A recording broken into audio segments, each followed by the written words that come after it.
كتاب أنزلناه إليك مبارك ليدبروا آياته وليتذكر أولو الألباب.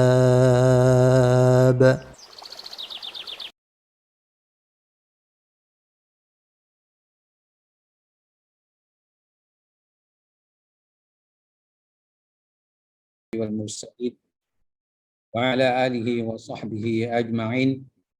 رب اشرح لي صدري ويسر لي أمري واحلل عقدة من لساني يفقهوا قولي.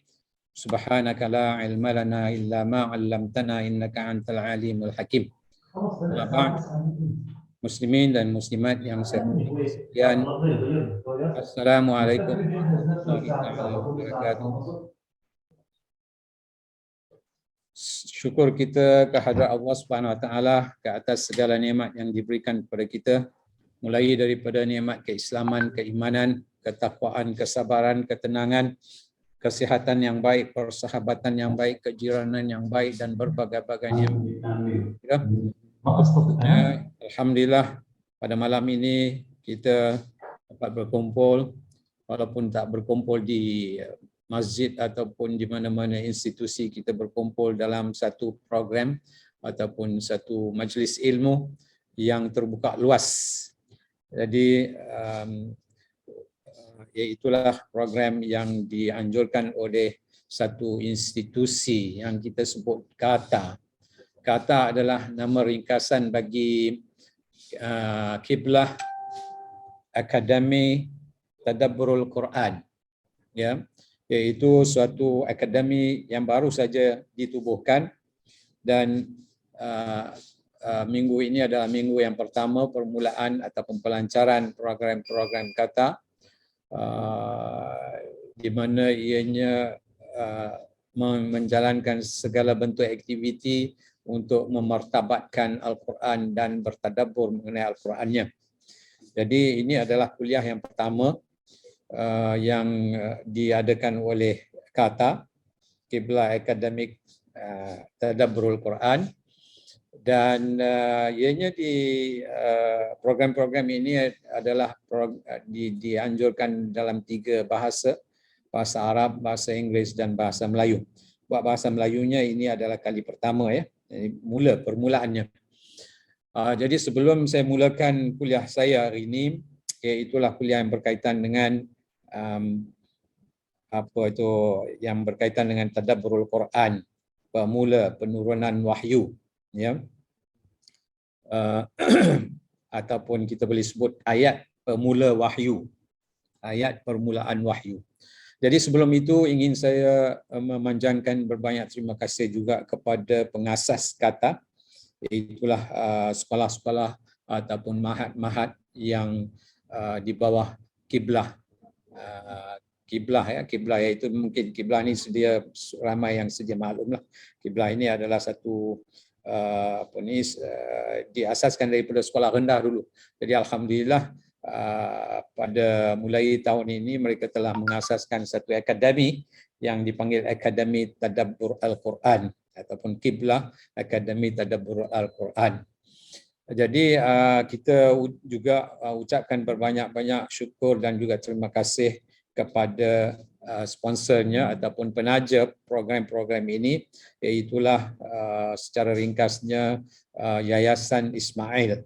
Ya, kalau muslimin dan muslimat ingin mengetahui apa itu Yayasan Ismail, bolehlah refer kepada website KATA ini, website yang Kiblah Akademik Tadabburul Quran.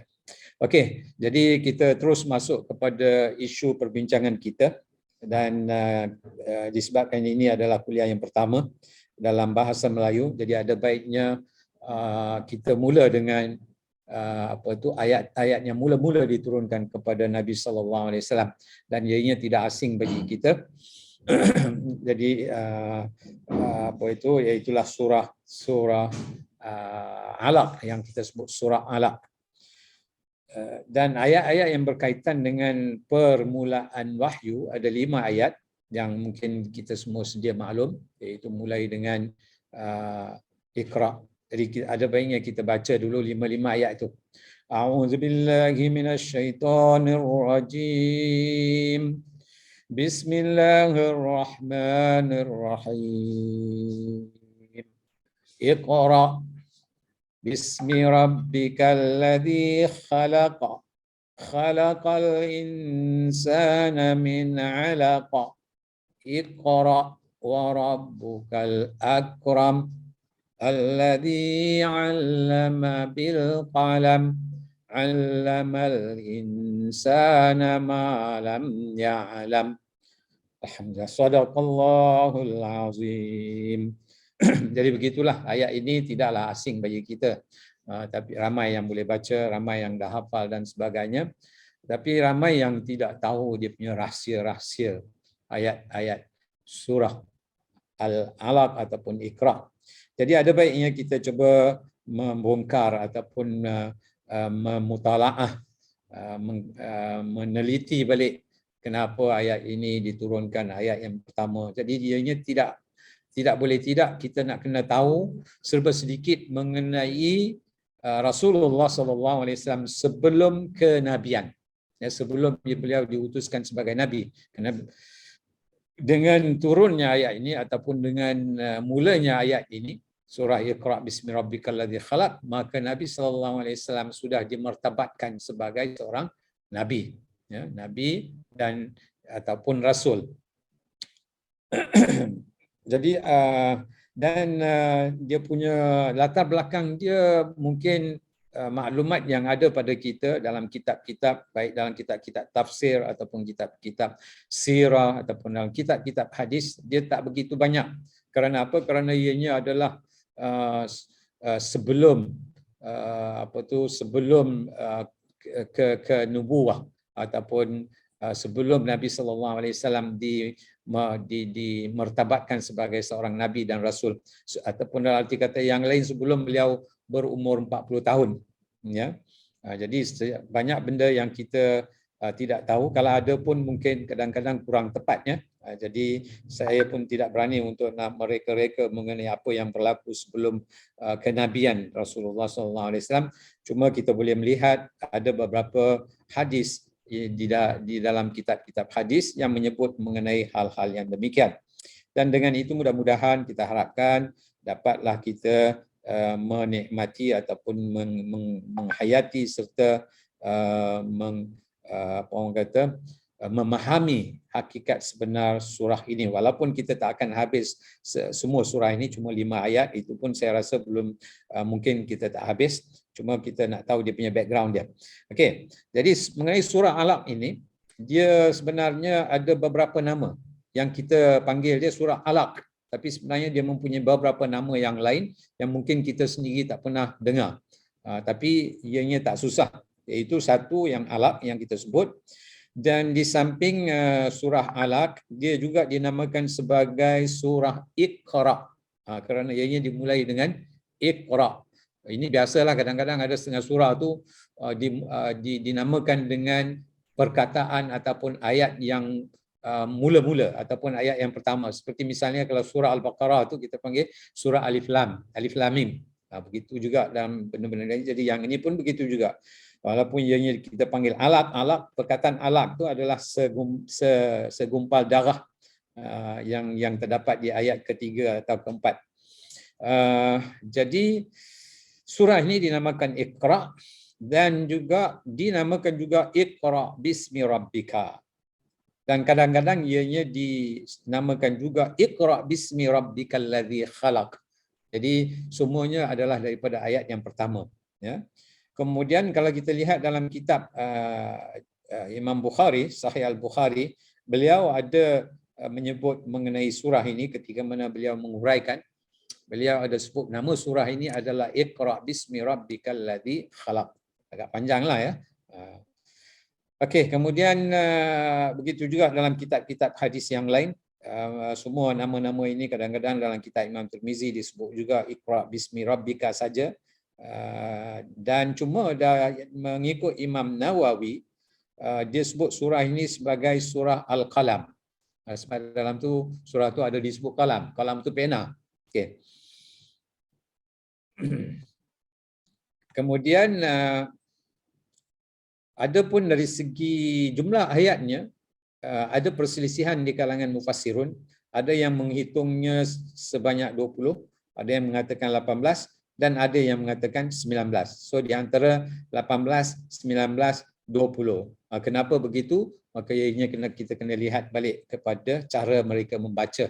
Kadang-kadang dua ayat tu dibaca jadi satu, ya, bukan maknanya kurang daripada itu, tak. Maknanya dua ayat tu kan dijadi satu, ataupun tiga ayat yang pendek-pendek yang ada kaitannya maka dia jadi satu, ada juga, ya. Jadi kalau kita lihat pendapat ulama daripada Madinah dan Mekah, ini ulama mufassirun zaman silam lah, ya, mereka mengatakan 20 ayat. Kalau ulama daripada Syam, mereka mengatakan 18 ayat. Kalau ulama daripada Kufah dan Basrah, iaitu di Iraq, mereka mengatakan 19 ayat. Dan ayat 19 ayat inilah mungkin boleh dikatakan lebih tepat. Kenapa? Kerana mushaf yang ada pada hari ini adalah 19 ayat. Kemudian dari segi ini istimewanya Al-Quran, ya. Al-Quran kalau kita lihat mufassirun, para ulama kadang-kadang mereka mengkaji bukan setakat makna dia saja, maknanya mereka mengkaji juga berapa huruf dia dalam surah itu, berapa huruf dalam Al-Quran itu sendiri, berapa perkataan dan sebagainya. Tadi saya sebut ayat, jadi ada juga ulama-ulama yang membuat kajian dan mengatakan surah Iqra ini ataupun surah Al-Qalam ini mengandungi 72 kalimah ataupun perkataan. Adapun mengenai huruf pula, mereka mengatakan 270 huruf. Dan ini kiraan lama lah, kiraan pada kurun ke-6, ke-7 dan sebagainya, kerana ini adalah pendapat Imam Nawawi, ya.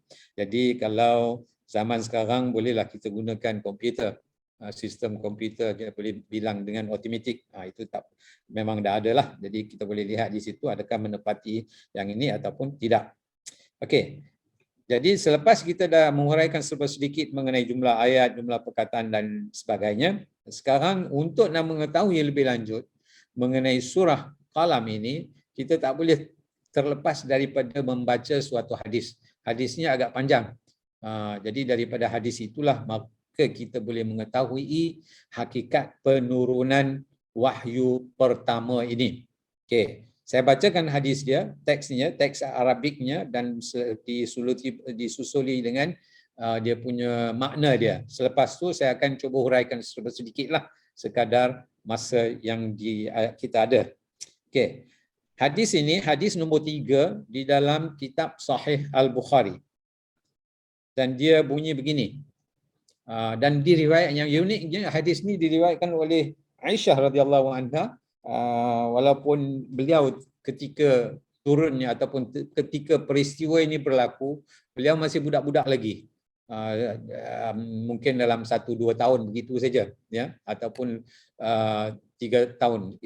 Itu kita kena tengok tarikh ketika Nabi SAW berhijrah ke Madinah tu, ada yang kata 12, ada yang kata 9 dan berbagai-bagai pendapat yang lain lah. Yang pentingnya, Aisyah ketika peristiwa ini berlaku bukanlah isteri Nabi SAW. Isteri Nabi SAW ketika peristiwa ini berlaku adalah Khadijah binti Khuwailid, ya. Jadi tapi Khadijah tak meriwayatkan hal-hal ini kerana beliau dah wafat lebih awal daripada timbulnya hadis-hadis ataupun sistem yang kita panggil sebagai periwayatan hadis sebelum itu lagi. Jadi sudah tentulah kalau kita lihat dalam kitab-kitab hadis tidak ada Khadijah meriwayatkan hadis, yang adanya mungkin orang-orang yang biasa melihat beliau dan sebagainya. Okey, al-muhim hadis ini diberitakan, ya, bukan diriwayat pun, dia beritakan.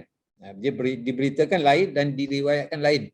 Kenapa? Sebab Aisyah dia kata, an Aisyah ummil mu'minin annaha qalat awwalu ma budi'a bihi Rasulullah sallallahu alaihi wasallam minal wahyi ar-ru'ya as-salihah fi an-naum fakana la yara ru'yan illa ja'at mithla falaq as-subhi thumma hubbiba ilayhi al-khala wa kana yakhlu bi ghari Hira fayatahannathu fihi wa huwa ta'abbud al-layaliya dhawatil adad qabla an yanzi'a ila ahlihi wa yatazawwadu lidzalika thumma yarji'u ila Khadijah fayatazawwadu limithliha hatta ja'ahu al-haqq wa huwa fi ghar Hira faja'ahu al-malak faqala iqra qala ana biqari qala fa akhadhani faghattani hatta balagha minni al-jahd thumma arsalani faqala iqra qultu ma ana biqari fa akhadhani faghattani الثانية حتى بلغ مني الجهد ثم أرسلني فقال اقرأ فقلت ما أنا بقارئ فأخذني فغطني الثالثة ثم أرسلني فقال اقرأ باسم ربك الذي خلق الإنسان من علق اقرأ وربك الأكرم الذي علم بالقلم فرجع بها رسول الله صلى الله عليه وسلم يرجف فؤاده فدخل على خديجة بنت خويلد رضي الله عنها فقال زملوني زملوني فزملوه حتى ذهب عنه الروع فقال لخديجة وأخبرها الخبر لقد خشيت على نفسي فقالت خديجة كلا والله ما يخزيك الله أبدا إنك لتصل الرحم وتحمل الكلب وتكسب المعدوم وتقري الضيف وتعين على نوائب الحق فانطلقت به خديجة حتى أتت به ورقة بن نوفل ابن أسد ابن عبد العزى ابن عم خديجة وكان امرأ تنصر في الجاهلية وكان يكتب بالكتاب العبرانية فيكتب من الإنجيل بالعبرانية ما شاء الله أن يكتب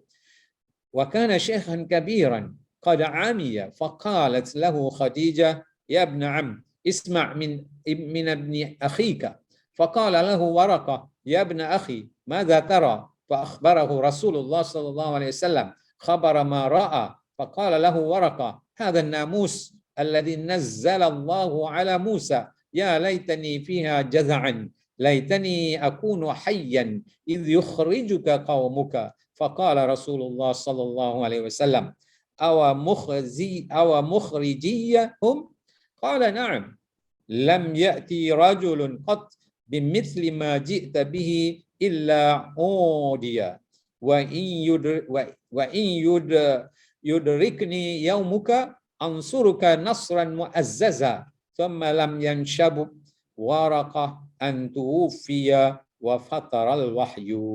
Sehingga situlah dia punya hadisnya. Agak panjang, terjemahan dia kita lihat. Saya baca dia punya terjemahan dulu. Aisyah radhiyallahu anha berkata, permulaan wahyu turun kepada Rasulullah sallallahu alaihi wasallam adalah dengan mimpi yang benar yang diperlihatkan di dalam tidur. Baginda melihat seperti adanya cahaya waktu subuh. Baginda pernah datang ke Gua Hira, lalu baginda bersendirian, yaitu untuk beribadah beberapa malam.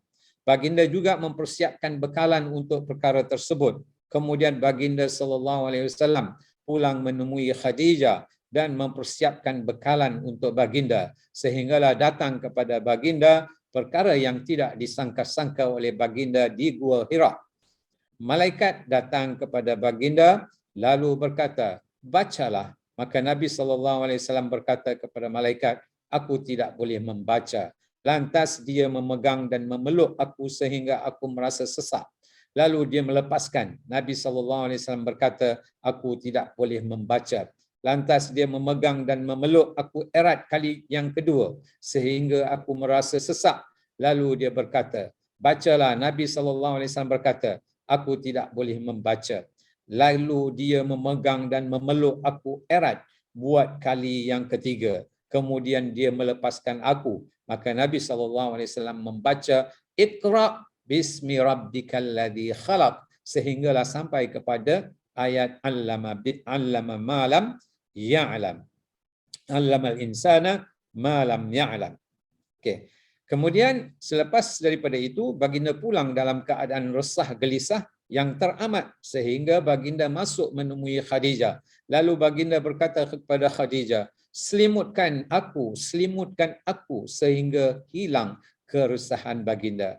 Lalu baginda sallallahu alaihi wasallam berkata kepada Khadijah, "Wahai Khadijah, apa yang sudah terjadi kepadaku?" Lantas baginda menceritakan apa yang berlaku. Baginda berkata, "Aku takut akan diriku kalau terjadi apa-apa." Maka Khadijah berkata kepada baginda, "Jangan begitu. Allah sesekali tidak akan mengecewakan kamu. Sesungguhnya kamu menyambungkan hubungan kekeluargaan, bercakap yang benar, membantu anak yatim, memuliakan tetamu dan membantu orang yang benar." Kemudian Khadijah pergi bersama baginda untuk bertemu dengan Waraqah bin Naufal bin Asad bin Abdul Uzza bin Qusay bin Kilab. Beliau ialah saudara lelaki kepada ayahnya. Beliau memeluk agama Nasrani ketika jahiliyah. Menulis dalam bahasa Arab dan juga menulis Injil. Beliau juga sudah mencapai umur yang sangat tua dan juga buta. Maka Khadijah berkata kepada beliau, "Wahai Pak Cik, dengarlah apa yang ingin diperkatakan oleh saudaramu ini, anak saudaramu ini." Maka Warakah berkata, "Wahai anak saudaraku, apakah yang telah kamu lihat?" Lantas Nabi SAW menceritakan apa yang telah berlaku. Warakah berkata, itu adalah namus ataupun malaikat Jibril yang telah diturunkan kepada Musa. Andai kata aku masih muda dan hidup ketika mana kaum kamu menghalau kamu satu hari nanti. Maka Nabi SAW berkata, adakah mereka akan mengeluarkan aku? Warakah berkata, ya, tidak ada seorang pun yang pernah mengalami seperti mana kamu. Jika aku sempat, maka aku akan bantu kamu semaksimum yang mungkin. Panjang ya hadisnya. Ini hadis nombor 3 di dalam Sahih Al-Bukhari. Tapi kalau kita nak uraikan semuanya, memang dia mempunyai banyak perkara. Saya akan cuba ringkaskan dia punya isi dia. Antaranya kita boleh tanya berbagai soalan. Pertama, kalau ikut riwayat ini, Nabi SAW sebelum menjadi Nabi, beliau dah pergi ke suatu tempat mengasingkan diri, ya, iaitu di Gua Hira. Soalannya, kenapa beliau pergi ke sana? Jadi para ulama mempunyai berbagai-bagai pendapat. Berbagai-bagai pendapat, ada yang mengatakan beliau pergi itu kerana dah melihat masyarakat ketika itu dah mereka menyekutukan Allah Subhanahu Wa Taala, tidak menyembah Allah Subhanahu Wa Taala, melakukan berbagai-bagai maksiat, berbagai-bagai perkara yang tidak elok, ya, baik yang berkaitan dengan kehidupan perseorangan, kehidupan masyarakat. Memang seolah-olah mata susah nak memandang ataupun susah nak dengar. Kalau saya nak kaitkan di zaman sekarang ini, begitulah keadaannya. Kadang-kadang orang yang mahu menjadi hamba-hamba yang soleh melihatkan keadaan masyarakat kita di mana-mana sekarang berbagai-bagai perkara yang berlaku, ya. Jadi sama ada keadaan dia sama seperti mana zaman sebelum Nabi SAW ataupun belum lagi, wallahu alam. Itu susah kita nak menilai sebab zaman Nabi kita dah lihat dah bagaimana kemungkaran yang mereka lakukan dan sebagainya. Jadi tidak heran kalau kita boleh kaitkan apa yang berlaku di keliling kita ini sama seperti itu. Jadi soalannya, apakah kita pun perlu mengasingkan diri sebagaimana Nabi SAW, di mana kalau tidak ada peluang lagi untuk nak memperbetulkan, maka di sana para ulama menggalakkan kita mengasingkan diri sebentar untuk memperbaiki diri kita, untuk menerima kekuatan supaya kita boleh hidup dalam masyarakat yang begitu dengan apa dia panggil, dengan new spirit ataupun dengan spirit yang baru, untuk mendapatkan apa orang kata tenaga ataupun idea-idea yang baru, macam mana kita nak handle masyarakat yang sudah rosak gitu. Jadi begitulah Nabi SAW mengasingkan diri. Jadi mengasingkan diri sebelum beliau menerima wahyu ini, kita tak tahu berapa lama. Cuma ahli-ahli sejarah mengatakan semaksimum yang saya ada riwayat-riwayatnya yang mengatakan selama 3 tahun. Itu satu riwayat. Ada yang mengatakan dalam 10 hari, ada yang katakan dalam 3 minggu. Ada yang katakan dalam 15 hari. Jadi banyak pendapat-pendapat sejarah ya, bukan Nabi sallallahu alaihi wasallam sendiri tak menceritakan. Jadi kita tak tahu. Jadi yang pentingnya tak kira lah berapa hari Nabi sallallahu alaihi wasallam duduk di sana. Kalau 3 itu kalau kira lama tu. Bermakna Nabi sallallahu alaihi wasallam dah cuba mengasihkan diri dalam umur 37, 38, 39, 40 baru jadi Nabi. Okey. Kemudian cara pergi, kenapa? Soalan yang berikutnya, kenapa perlu berkhalwah? Khalwah tu maknanya khalwat ni kita panggil zaman sekarang ni khalwat ni kita faham maknanya khalwat yang negatif lah. Iaitu kalau seorang lelaki dengan wanita duduk satu bilik tu, itu dipanggil khalwat yang bukan muhrim kan. Tapi khalwah dekat sini maknanya Nabi sallallahu alaihi wasallam mengasingkan diri di suatu tempat yang sunyi. Dan tempat sunyi sana saya pun tak dapat nak bayangkan macam mana masyarakat ketika itu. Adakah kalau zaman sekarang ni, kalau kita ambil daripada Mekah sampai ke Arafah semua ada penduduk. Zaman dulu belum tentu lagi. Ini mungkin di keliling Mekah saja ada penduduk mungkin dalam lingkungan 1 atau 2 kilometer. Ini zaman Nabi sallallahu alaihi wasallam ya, sebelum Islam berkembang dan sebelum orang-orang Islam yang baru memeluk Islam datang ke Mekah, Madinah dan sebagainya. Jadi pendekkan cerita, jaraknya lebih kurang 4 kilometer. Kenapa Nabi cari di suatu tempat yang jaraknya lebih jauh daripada rumah beliau? Kemudian tempat pula bukan di tempat yang rata, gua ni pula di atas suatu puncak gunung ya, gunung yang dipanggil Gua Hira ataupun Gua Nur, Jabal Nur ya.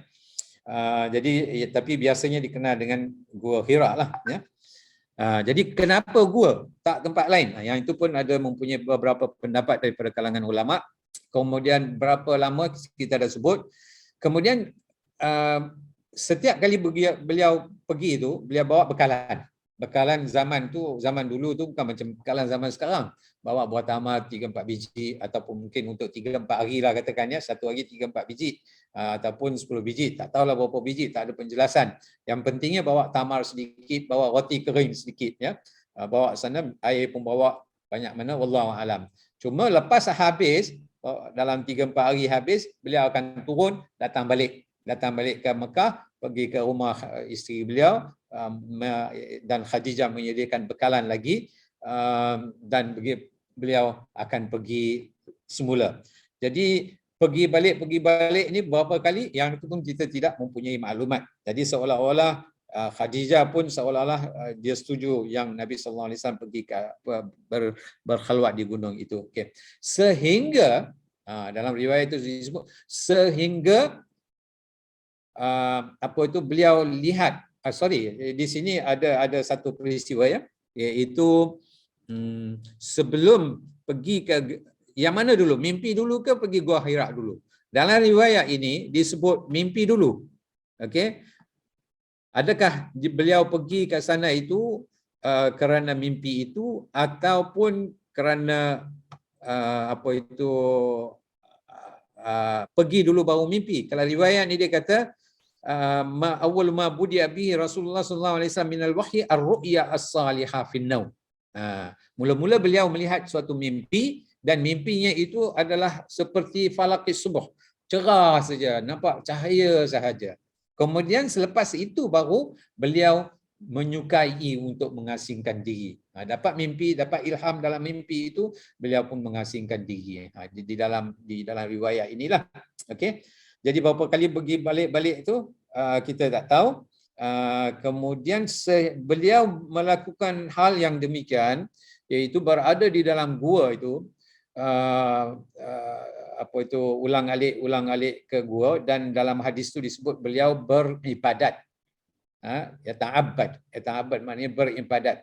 Beribadat dekat sini macam mana, wallahu alam. Kerana apa yang kita tahu ibadat seperti salat semua ditasyrikkan selepas kenabian. Yang ini beliau beribadat. Adakah beliau beribadat sama seperti mana yang dipanggil agama Hanif, iaitu yang sebagaimana yang dibawa oleh Nabi Ibrahim alaihissalam atau tidak, kita tak tahu, tidak ada penjelasannya.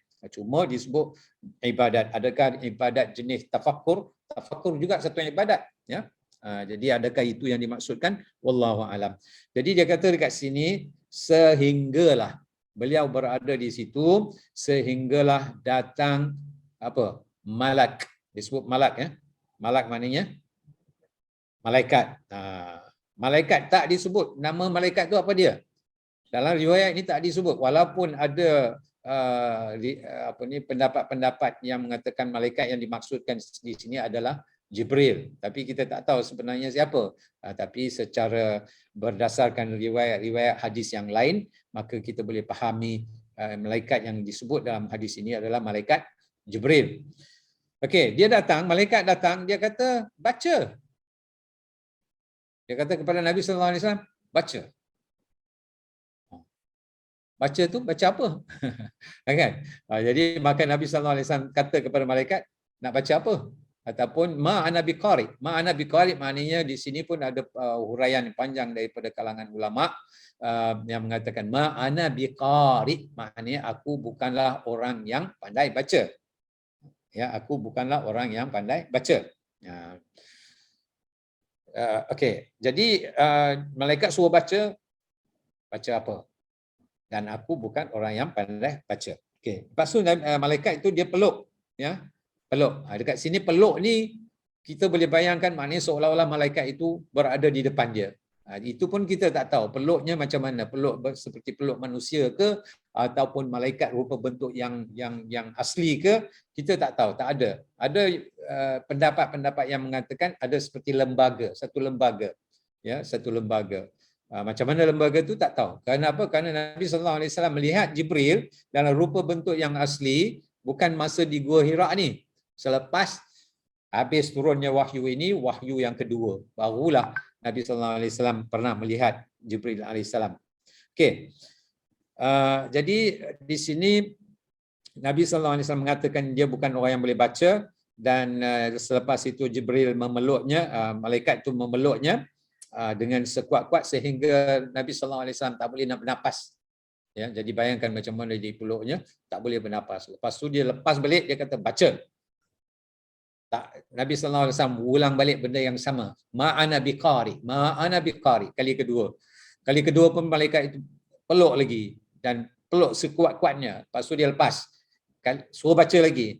Dia kata ma'ana biqari. Jadi begitulah sebanyak 3 kali. Selepas tu akhirnya malaikat itu dia kata Iqra bismi rabbikal ladzi khalaq. Baca dengan nama Tuhan kamu yang telah menciptakan.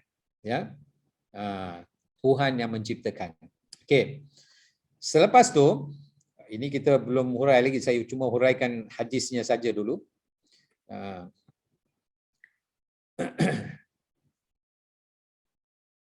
Selepas tu bila kali ketiganya dia peluk dan disuruh baca, dia pun baca. Dan lepas baca tu Nabi SAW bukan jadi macam orang biasa. Maknanya dia seolah-olah dah jadi dalam macam keadaan ketakutan. Kalau digambarkan dalam riwayat ini maknanya dia dah jadi macam, ialah maklum sajalah suatu pengalaman yang dia tak pernah rasai, tiba-tiba orang tu, lembaga itu datang memeluk dia dan suruh baca, dia baca.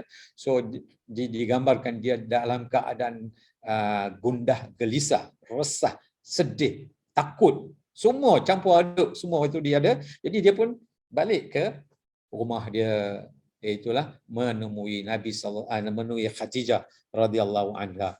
Jadi beliau pun cerita kepada Khadijah apa yang berlaku. Maka Khadijah kata, tak payah risau, ya. Kamu wahai apa dia panggil, Allah alam lah, tapi di sini cuma disebut kamu, iaitu Rasulullah SAW. Masa tu belum utuskan Nabi lagi kan, belum dikenal sebagai Rasul ataupun Nabi. Jadi Khadijah kata, engkau ni Muhammad adalah orang yang menghubungkan silaturahim. Tengok dia bagi 5 sifat ya. Jadi seolah-olah ni sifat-sifat mulia ini sudah ada di zaman Nabi sallallahu alaihi wasallam. Walaupun saya dah sebut tadi maknanya kemungkaran, kemaksiatan berlaku, tapi itu tidak bererti mereka tidak mempunyai nilai-nilai yang mulia. Ya, itu satu hal lagi. Mereka mempunyai banyak nilai-nilai yang mulia juga, tetapi pada masa yang sama mereka melakukan berbagai-bagai maksiat dan persekutuan, menyekutukan Allah Subhanahu Wa Taala dan sebagainya. Okey, jadi apa 5 benda Nabi Khadijah radhiyallahu anha sebut kepada Nabi sallallahu alaihi wasallam? Engkau wahai Muhammad menghubungkan silaturahim, bercakap benar, membantu anak yatim, memuliakan tetamu dan membantu orang yang benar.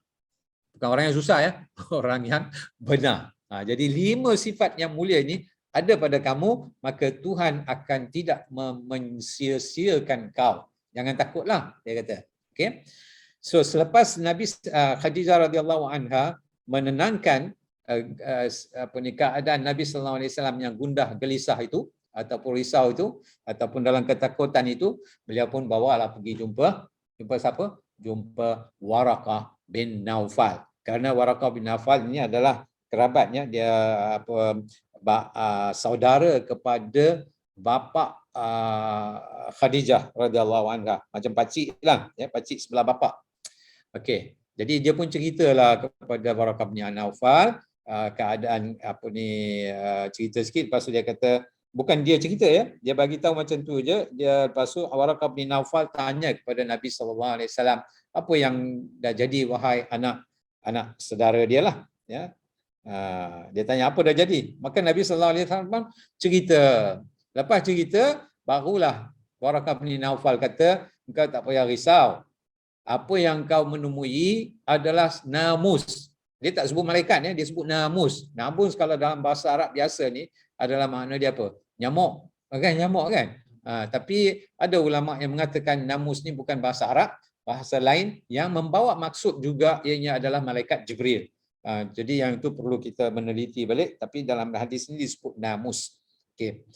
Namus yang pernah datang kepada siapa? Kepada nabi-nabi sebelum itu. Cuma dalam hadis ini disebut Nabi Musa alaihi salam dan nabi-nabi yang sebelum kamu. Jadi kamu tak payah risau. Kalaulah aku masih hidup lagi ketika kamu diusir, ya. Ini Waraqah dah bagi tahu dah. Waraqah bin Naufal dah bagi tahu kepada Rasulullah SAW, kamu ni nabi, kamu akan mengalami pengalaman-pengalaman yang telah dilalui oleh nabi-nabi sebelum kamu. Okey, di mana kaum kamu akan menindas kamu, menghalau kamu daripada negeri mereka ataupun daripada tempat mereka. Dia kata, kalau aku hidup ketika kamu diusir daripada kampung kau ataupun daripada bandar kau tu, aku akan membantu engkau semaksimum yang boleh. Itu dia panggil nasran muazzaza, yang bantu sehingga mempertahankan Nabi Muhammad sallallahu alaihi wasallam. Saya rasa samalah seperti mana Abu Talib yang menjaga Nabi sallallahu alaihi wasallam kan. Jadi begitulah kalau ada pun Waraqah untuk membantu Nabi sallallahu alaihi wasallam. Dan untuk maklumat, dalam riwayat itu disebut Waraqah itu ketika itu dah apa?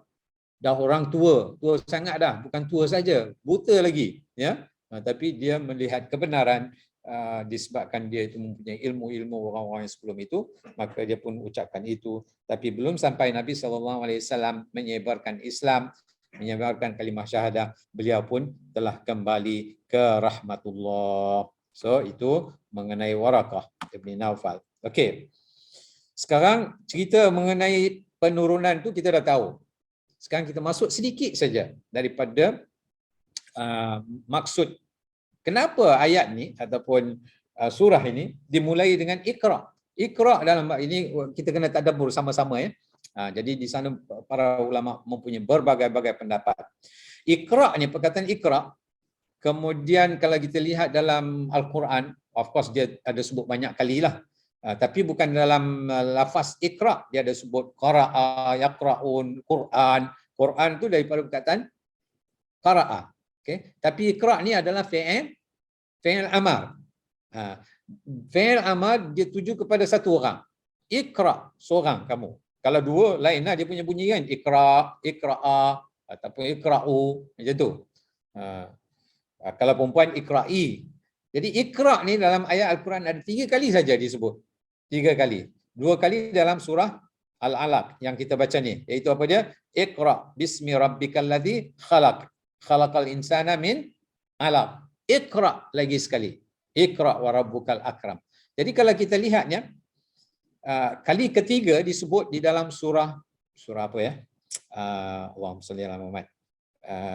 Allah lupa dah surah tu. Tak silap saya dalam surah okey, nama surah dia saya tak ingat. Cuma ayatnya begini. Iqra kitabaka kafa bi nafsikal yauma 'alaika hasiba. Iaitu bacalah kitabmu, cukuplah dirimu sendiri pada waktu ini sebagai penghisap terhadapmu. Iqra, yang ni suasana yang Allah SWT menyebut, maknanya masing-masing bila kita dekat kiamat nanti, lepas menemui Allah SWT tu, setiap orang dapat kitab-kitab mereka. Iaitu apa dia? Apa-apa yang kita telah lakukan di atas muka bumi ini, semua orang dapat. Sekarang kau baca kitab kau. Iqra kitabaka. Maknanya perkataan Iqra ni, kalau dalam ayat ini sahaja, dia punya penggunaan Iqra tu dengan cara yang kita faham. Iaitu apa dia? Iqra ni adalah fi'il apa? Fi'il muta'addi. Kalau siapa yang belajar bahasa Arab lah ya, dia panggil fi'il muta'addi. Dia memerlukan apa? Dia pun memerlukan objek. Tapi bila Allah SWT suruh baca dekat situ, Iqra, objeknya tak ada. Baca apa? Ya. Kalau di dalam ayat ini yang baca tu kita faham ini Iqra kitabaka. Tapi Iqra dalam surah Iqra tu kita tak tahu Iqra apa. Jadi para ulama menghuraikan perkataan Iqra dekat situ. Kenapa Allah Subhanahu Wa Taala, ini pendapat berbeza-beza lah ya. Banyak ulama yang berbeza-beza. Kenapa tidak ada dia punya apa? Kalau dalam bahasa Arabnya dia panggil maf'ulun bih, tak ada dekat situ. Okey. Di sini ada penjelasan para ulama. Ada yang mengatakan Iqra ni membawa dua maksud, ataupun perintah dalam ayat ini dia membawa dua maksud. Satu dia panggil perintah taklifi. Taklifi maknanya bila saya suruh baca, maka dia kena baca. Maknanya kita memerintahkan kat seorang tu baca, dia baca. Itu dipanggil taklifi. Maknanya ada sesuatu yang perlu dibaca. Kemudian tak kira lah sama ada baca itu daripada suatu lembaran ataupun buku atau dan sebagainya. Dia kena baca menggunakan itu. Perkara yang kedua dia panggil perintah takwini. Takwini ni maknanya macam Allah nak jadikan satu-satu benda, maka Allah akan sebut saja kun fayakun kan, yang kita pernah dengar kan. Nak jadi gunung, jadilah gunung. Nak jadi apa, laut, jadilah laut. Macam tu dia punya takwini. Maknanya dekat sini bukan maksudnya perintah taklifi, suruh baca dia kena baca, tak. Perintah yang takwini. Maknanya Allah Subhanahu Wa Taala, sekarang ni wahai Muhammad, engkau tak boleh nak baca. Tapi bila aku suruh engkau baca, suatu masa nanti engkau akan jadi orang yang baca. Macam tu dia punya maksud dia. Ya, ini mungkin keliru lah yang apa, kalau siapa yang tak faham bahasa Arab tu dia akan keliru. Jadi kalau ada faham bahasa Arab dia senang sikit. Okey. Jadi itu dua makna para ulama mengatakannya. Kemudian mereka juga mempunyai perbezaan di antara perkataan itu sendiri. Iqra, qara'a, adakah dia itu perkataan fi'il mahmus ataupun harful illah? Itu pun ada perbezaan pendapatnya di situ. Ini dari segi bahasa lah. Okey. Kemudian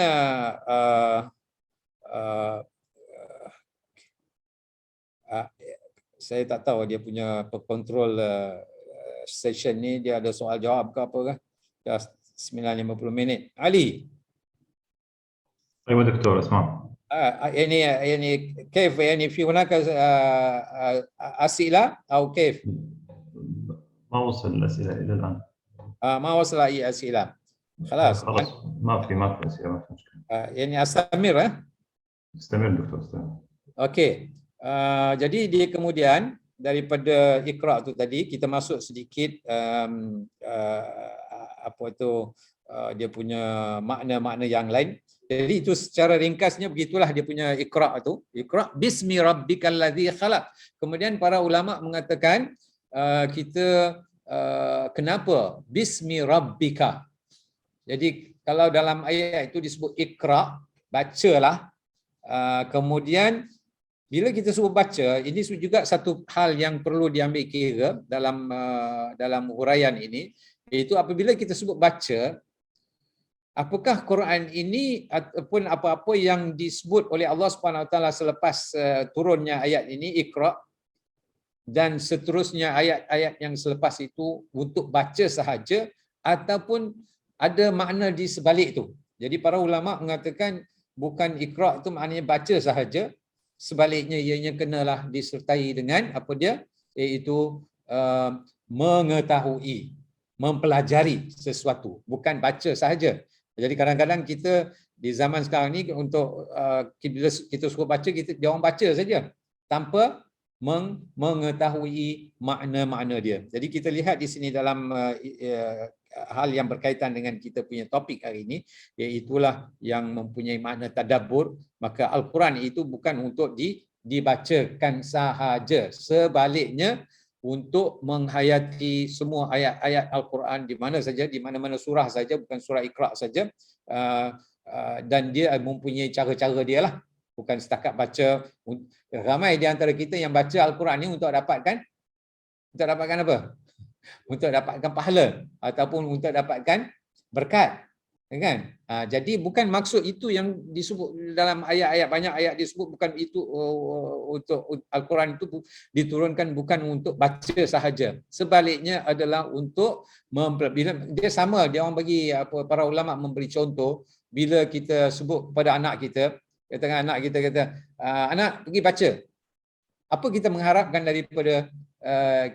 daripada kita bagi arahan suruh baca tu? Suruh baca, suruh jadi pandai, kan? Suruh tahu apa, dia baca saja tapi dia tak faham. Bukan itu maksudnya. Dia baca, dah faham, dia kaji dan mutalaah dan sebagainya sehingga dia faham, sehingga dia boleh jawab soalan-soalan dalam peperiksaan. Itu kita punya harapan, kan? Jadi begitu juga dalam Al-Quran. So baca ni bukan baca macam tu, dia kena baca dan study, kaji dan sebagainya. Tadi yang itu yang kita dalam masyarakat kita ni kurang. Sedangkan dalam Al-Quran banyak ayat-ayat yang menyuruh kita mengkaji. Misalnya dalam surah apa? Surah Ali Imran ayat 190. Ni ayat ni selalu saya bacakan, ya. Di mana Allah SWT menyebut inna fi khalqis samawati wal ard wa ikhtilafil laili wan nahari la ayatin liulil albab. Okey, itu sesungguhnya di atas langit dan bumi dan di atas dalam penukaran malam dan siang la ayat, mempunyai tanda-tanda kebesaran Allah Subhanahu Wa Taala bagi orang-orang yang ulul albab, orang-orang yang mempunyai akal fikiran, orang-orang yang mempunyai kefahaman, ulul albab tu. Jadi di sini kita boleh lihat Allah bukan suruh baca je, suruh mengkajinya. Tak kira ianya berkaitan dengan ibadat kita, ibadat khususiyah ataupun ibadat umumiyah, yang mana para ulama mengatakan salah satu daripada ibadat yang paling besar sekali adalah tadabbur, tafakkur, kan? Itu satu ibadat yang besar yang mana kita dah tinggalkan, jauh kita dah tinggalkan. Jadi itu yang perlu kita ambil kesempatan dalam memahami ayat-ayat Iqra dan sebagainya. Jadi kalau kita lihat ayat ini, Iqra bismi rabbikal ladzi khalaq, kemudian khalaq. Kenapa khalaq? Kenapa Allah tak sebut sifat lain bagi Allah Subhanahu Wa Taala? Khalaq, yang menciptakan. Kajilah, bacalah, fahamilah mengenai Tuhan kamu yang telah menciptakan kamu. Itu makna di sebaliknya. Sebalik makna literal tu. Karena di sana ada pencipta. Ya, siapa-siapa yang menafikan adanya pencipta, maka ayat ini pada awal-awal lagi, ya, pada awal-awal penurunan ayat ini untuk memahamkan orang-orang kafir Quraisy tu, maknanya di sana ada pencipta, bukan alam ini dia wujud dengan sendiri saja, ya. Alladzi khalaq apa? Khalaqal Iqra bismi rabbikal ladzi khalaq. Khalaqal insana min alam. Terus lepas tu dah sebut mengenai cipta, Allah sebut lagi yang menciptakan. Khalaqal insana min alaq, menciptakan daripada manusia ini daripada alaq. Apa benda tu alaq?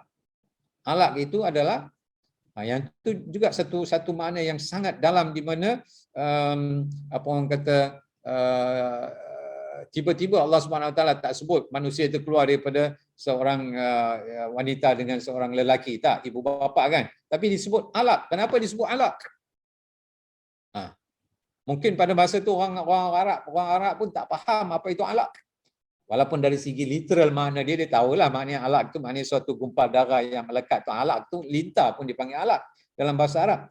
Jadi itu pun menjadi satu kajian juga oleh para saintis, kenapa Allah Subhanahu Wa Taala sebut dekat sini alaq, sedangkan alaq itu adalah lintah kalau dari segi bahasa lah, ya. Jadi disebabkan benih yang mula-mula disemai dalam rahim seorang ibu itu, dia punya bentuk dia seperti alaq, seperti lintah. Dan memang ini betul ya, ini dalam kajian kalau kita lihat lebih lanjutlah, ini mungkin masa tak mengizinkan kita untuk bicara lebih panjang, tapi kalau kita lihat alaq itu dalam kajian sains kan dia panggil apa tu? Zigot.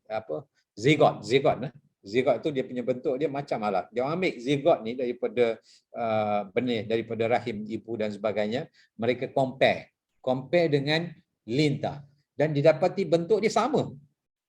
Ya, bentuk benih itu yang dipanggil zigot tu dengan lintah, dia letak dalam mikroskop dan sebagainya, apabila kita teliti semuanya, bentuk sama, bentuk mulutnya sama, bentuk dia punya tulang belakang dia sama. Jadi mereka melihat dari segi itu, dari segi kenapa Allah SWT gunakan perkataan alaq, tak gunakan perkataan lain, ya. Okey. Ada 2 minit lagi. علي بقي دقيقتين. نعم دكتور، نعم، لو تريد أن تنهي ممكن أن ننهي بإذن الله. نكتفي إلى هنا أو كيف؟ نكتفي. إذا كان سؤال، إذا يوجد أسئلة ممكن أن تضغط على الشات دكتور، لكن لا أعتقد أن أحد يعني سأل أي ما في سؤال. سؤال. ما في سؤال. في سؤال؟ في شاشة موجود؟ في دكتور الشات، عندك في الشات إذا تريد أن تضغط إلى الشات، لكن لا يوجد أسئلة حاليا، لا يوجد أسئلة. خلاص. Jadi begitulah kita memahami, insya-Allah kalau masa kita mengizinkan lagi pada waktu-waktu yang akan datang sebaik. Jadi ini adalah meeting yang pertama ya. Kita pun tidak tahu bagaimana dia punya setting dan sebagainya. Kita pun gelabah juga mula-mula tadi tu.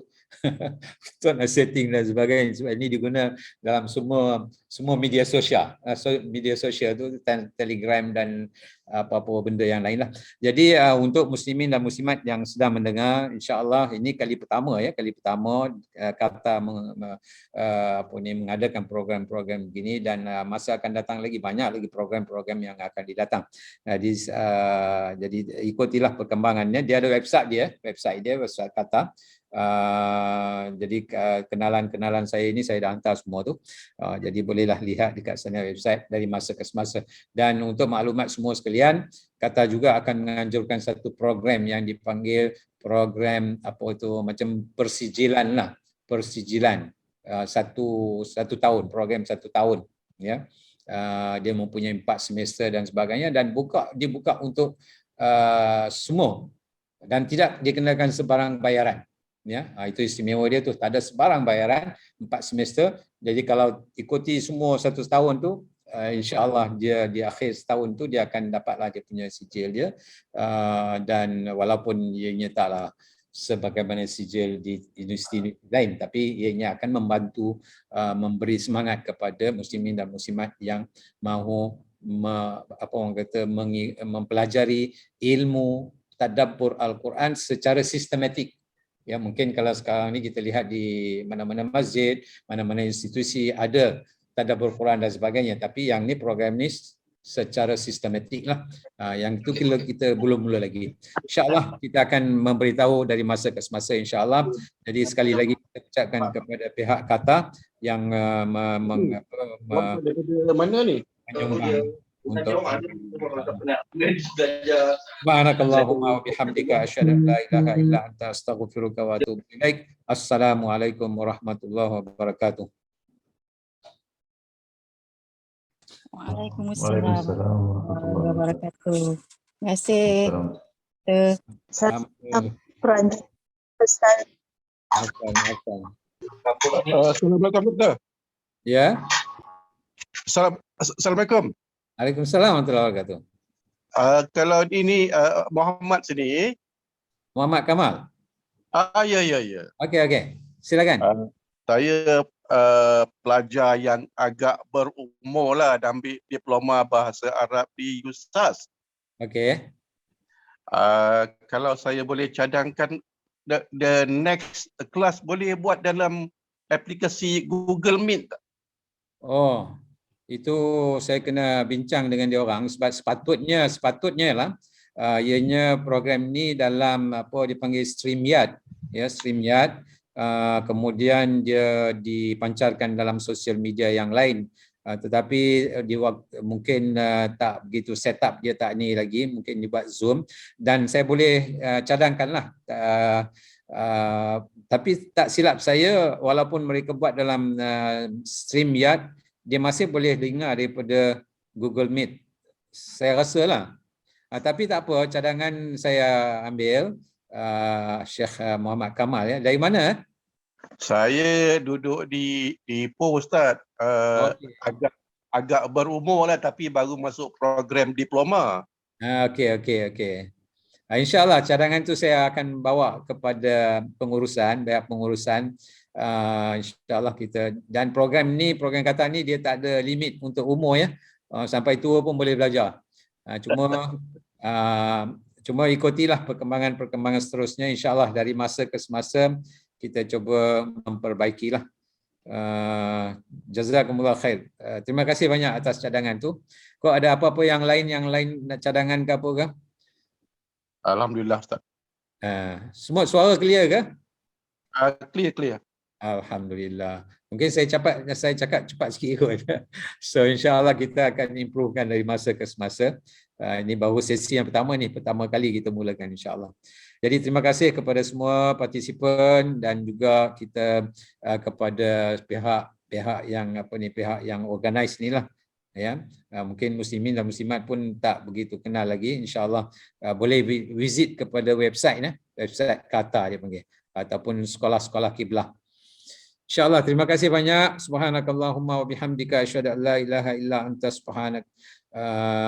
Moga Allah memberi manfaat kepada kita semua daripada apa yang kita telah belajar tadi, insyaAllah.